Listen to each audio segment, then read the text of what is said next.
Hello YouTubers, Alaska Prepper here. Today I present to you the Rockpals 500 portable power station. Ladies and gentlemen, this is a pretty robust unit. As you can see, it's pretty well constructed. It's constructed of hard plastic on the outside, and it looks like it's nice and rugged. It's equipped with a 500 watt continuous inverter, which puts out a pure sine wave, meaning that it's okay for you to use this with sensitive personal devices. It also has a storage capacity of up to 504 watt hours. Now, this is not the kind of unit that you're going to use to power your house, but it does a great job at powering small personal devices such as fans, phones, tablets, and even small coolers, which I will show you here in a minute. Now, the front is very simple. You all know that I like buttons, and this one comes equipped with buttons. It does have an LCD panel, which we'll turn on here in a minute. Now, as you can see, it's got your garden variety 12 volt options, all right, your car, and then your regular DC 12 volts. This is the main input that you use, that the solar panels that it comes with is equipped with. And it has 3 USB charging ports, 2 regular and 1 fast charging. In addition to that, it does have a 45 watt USB-C port and 2 regular AC outlets. Now, to turn this on is very simple. You just do a long press on the power and it should turn on. There you go. And it shows that this is at 88%. This bar comes with 10 bars, each bar representing 10% charge in your battery. You can also turn on your LCD display or turn it off. Now, right now, the LCD display is turned on. To turn it off, all you have to do is push this and it turns off, as you can see. But we like it on. One thing that I did notice about this that I wish they would have done is that it does have input and output, but at this price point, which is just under $500 for this solar generator, I wish that they would have put how much time was left in either charging or discharging the battery. Right here, when you see me working this, you'll see that you can see the input when you're charging it, and you can see the output when you're discharging it, meaning that you're using it to power something.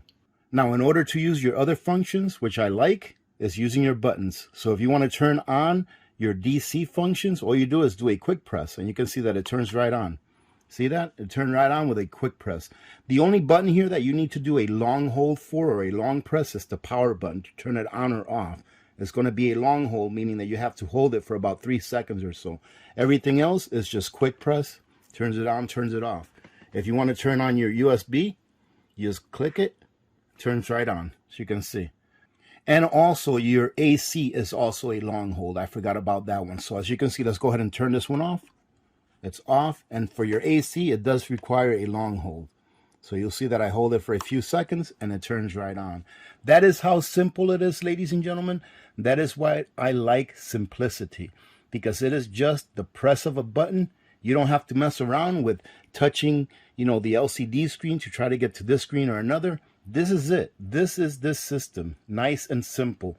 Now, one thing right off the bat, ladies and gentlemen, that I wish they would have done better with this unit is upgraded the battery. This comes with a lithium-ion battery that has a charging capacity of about 500 to 1,000 rated cycles. Now, let's go ahead and take this inside and see if it, you know what? Let's go and check out and see if this will power my big refrigerator. I don't think that it will. But let's go see if it'll power it. If not, there's a few other things that I want to power with it that I'm sure it will power. But first, let's see how this charges so that you can see what the input capacity is when it's charging off of your wall. And then we can compare it to the input capacity of what it is when it is charging off of solar. Now, I've got this here plugged into my wall here in the bunker. Let's go ahead and put this in and see what the input capacity is. There you go. You probably heard it turn on. You heard the fan turn on. And it is showing 67 watts of input power coming into it. Now, in the owner's manual, it states that it will do 72. However, I'm assuming that about 5 watts or so is being lost through the charging block. So at this rate, you should be able to charge this unit probably in about 8.5 hours or so. Now, one thing that you can do with this unit, ladies and gentlemen, is you can also charge it off of this USB-C port. At the same time that you're charging it off of the wall, using this port right here, and it charges a lot faster. In my opinion, I think that slow and steady when you're charging a battery is best for the battery life. So I would rather just charge it off of the wall or charge it off of the solar instead of trying to be in a hurry and charging that battery really fast. But you can do it. So here I'm plugging in my refrigerator freezer to the Rockpals, and it works just fine, as you can see. But only as long as what's running are the lights, the fan, and the ice maker. And here you can see that as soon as the compressor turns on, the wattage surges past the maximum output capacity, and even though it doesn't turn off the Rockpals refuses to power the refrigerator at such a high wattage output. Which is fine, ladies and gentlemen, because this is not the application that this solar generator is intended for. I just wanted to see what would happen. Now here I have what I think is a great application for this model. I have a small compressorless refrigerator that I reviewed in the past, and in my opinion it's great for keeping drinks and things that you want to keep cool with minimum wattage usage. The only downfall to this little refrigerator is that it's small, but it only uses about 50 watts. And I think that in an extreme emergency, you can use this long term as long as you have an ability to recharge your solar generator to keep things like prescription medications that need to be kept cool in a cool environment. Obviously, it works great for keeping your personal devices and small appliances running and charged. So now let's take it outside and unpack the solar panels to see how they work. It just happens to be a sunny day today. All right, we are outside, and I am going to go ahead and set this up for solar, ladies and gentlemen, because as you can see, we're getting pretty good solar now this time of year, although it's still a lot of snow on the ground. I'm just going to go ahead and set it up here in the back of my truck. That way this unit doesn't get all dirty and all wet with the snow. All right, so I haven't shown you the solar panels yet, and I thought I'd do that out here. And their solar panels are pretty robust. As you can see, they come in this nice kind of like built-in suitcase, or a suitcase that's built around the solar panels. And before I open it up, let me show you what comes inside. I kind of like this setup because if you're in a pinch and you need to charge one of your personal devices, you can actually do it without the solar generator and do it with just the solar panels. Now these solar panels come set up where you can hook it up to MC4s, which is nice because that's the connector that's, in my opinion, the most used in the solar industry. And it also comes with the wire that connects onto the solar charger. But another thing that I like is this right here. I don't know if you can see this or not, but you can actually have this solar panel set up and you can charge your personal devices via these USB ports that are right here. All right, so I think that's pretty cool that you can do that. And something that's very nice is this.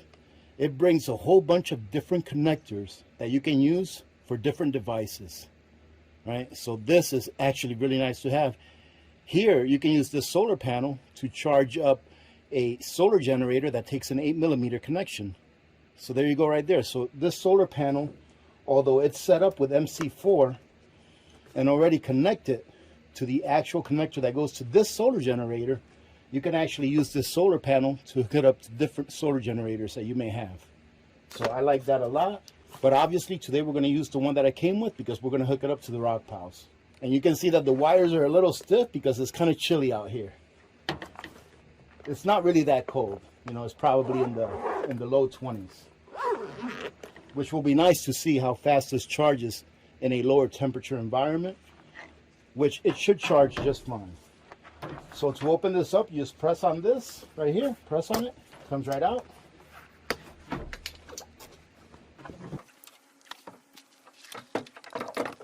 Now, right off the bat, one thing, this is the first time that I opened the solar panel, but right off the bat, one thing that I noticed is that I would like for them to have some stands in the back.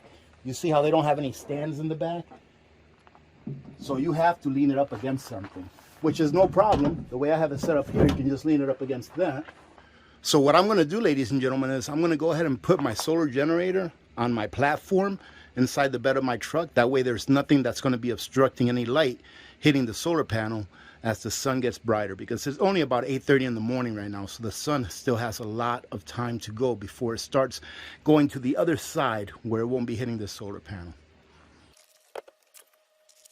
And as you can see, it's only getting about 20 watts, 22 watts of input right now, but let me show you why. Because that's where the sun is. It's behind those trees. So as the sun starts getting away from those trees, I'm assuming that right around this area, it's going to get a pretty good amount of input. But we'll come back to check and see what the input looks like in about an hour or so when the sun is in the clear. Well, ladies and gentlemen, it's been about 2 hours, and I hope you can see that. It looks like it's taking in all the power that it can, 68 watts of input. And you can see that the sun is now just right overhead, so it's getting about as much as it can take in. And if you remember that while I was showing you that it was charging inside, it was taking in about the same wattage. So it's doing pretty good so far. Let's see if it can get fully charged before the sun escapes our line of sight. Well, ladies and gentlemen, it's been about 6 hours since I put this out to charge with the solar panels, but I'm not sure if it took that long for it to charge, because I did a live stream, an impromptu live stream, and it was about an hour and 45 minutes long. But as you can see right here, I don't know if you can see that, but it is at 100%. And the last clip that I did of this before I left, I went ahead and repositioned the solar panels a little bit to follow the sun, because if you remember, the last time the sun was there, but I came back out and the sun was around there, and as you can see, the sun is barely even hitting it now because it's all the way over there. So you see how far the sun has moved since we started charging it. So I would say that it probably took about 5 hours for it to charge from about half full. I think it was at about 58% or so. So you're looking at getting a good 9 hours, I would say, of good sun will charge this from 0 to full. Not too bad, being that the input capacity of this is about 68, 70 watts. Not bad at all. One solar panel takes care of it in 1 day. So if this is something that you are using, for example, to maybe light your home during the evenings, or to use on your personal devices, in my opinion, this will do the job. Now, the big question, ladies and gentlemen, would I buy this? In all honesty, I really like this unit, and the first Rockpals I ever reviewed still gets used on a regular basis, and it is still running strong. It's a great little unit. However, in my opinion, the price for this unit is a little bit too high for a model of this wattage capacity. It's just shy of about $500, and the solar panel is in the $200 range. I just think that they could have done a bit better on the price, so I emailed them back and I asked them if they can give me a discount code, which I will include on a pinned comment and in the description of this video if you want to take a look at it and if you're interested. So as I previously stated, ladies and gentlemen, this giveaway is going to be open to those of you who live in Alaska and are able to meet me here in Fairbanks, in town. Even if it takes a week or two or even a month, I'll hold on to the unit until you can meet me in town if you don't live right here in Fairbanks. I know that a lot of you live in Wasilla or Delta and you make it up to Fairbanks every once in a while, so I'll hold on to it if one of you wins that lives outside of the direct town of Fairbanks. And when I present you with the solar generator and the solar panels, I'll also give you a couple other small gifts, and I will take you and your significant other and or your family, if you decide to bring your family along, to my favorite little hole-in-the-wall restaurant. Now this, ladies and gentlemen, is the best that I can do for those of you that live in Alaska but have been kept out of being able to win any giveaways due to shipping constraints. Having said that, thank you very much for joining in. I truly do like this little setup. I wish that the price was a little bit better. However, it is, in my opinion, a good quality unit. Having said that, remember to be good to each other. When good people do good things happen. Remember to reach one, teach one, and repeat. If we all did this, the world would be a better place, and you know that it will be a better place. Many blessings to all of you and your families. I'm Alaska Prepper. I am out.